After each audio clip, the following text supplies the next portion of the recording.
मैं कहना चाहता हूं कि जिन भारत विरोधी और आतंकी संगठनों ने भारत माता के मस्तक पर हमला करके कई परिवारों के सिंदूर मिटाए थे, उन्हें भारतीय सेना ने ऑपरेशन सिंदूर के माध्यम से इंसाफ दिलाने का काम किया है। और इसके लिए आज सारा देश भारतीय सेनाओं का अभिनंदन कर रहा है।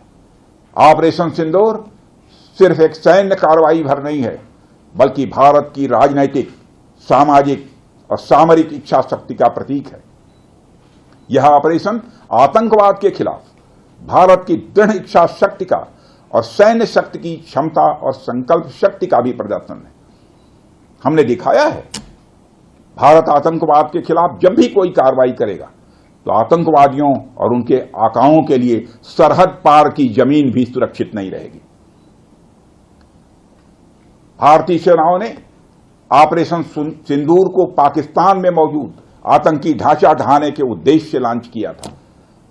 हमने उनके आम नागरिकों को कभी निशाना नहीं बनाया था, मगर पाकिस्तान ने न केवल भारत के नागरिक इलाकों को निशाना बनाया, बल्कि मंदिर, गुरुद्वारा, गिरजाघर पर भी हमले करने का प्रयास किया। भारतीय सेना ने शौर्य और पराक्रम के साथ साथ संयम का भी परिचय देते हुए पाकिस्तान के अन्य ठिकानों पर भी प्रहार करके करारा जवाब दिया है। हमने केवल सीमा से सटे सैन्य ठिकानों पर ही नहीं कार्रवाई की, बल्कि भारत की सेनाओं की धमक उस रावलपिंडी तक सुनी गई जहां पाकिस्तानी फौज का हेडक्वार्टर मौजूद है।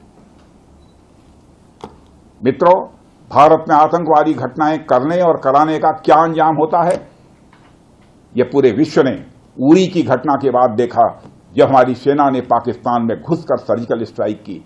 पुलवामा के बाद देखा, जब बालाकोट पर एयर स्ट्राइक की गई। और अब पहलगाम की घटना के बाद दुनिया देख रही है कि जब भारत ने पाकिस्तान के भीतर घुसकर मल्टीपल स्ट्राइक्स की हैं। आतंकवाद के खिलाफ जीरो टॉलरेंस की नीति पर चलते हुए हमारे यशस्वी प्रधानमंत्री श्री नरेंद्र मोदी ने स्पष्ट कर दिया है कि यह नया भारत है जो आतंक के खिलाफ सरहद के इस पार और उस पार दोनों तरफ प्रभावी कार्रवाई करेगा। यह हमारे प्रधानमंत्री जी ने स्पष्ट रूप से यह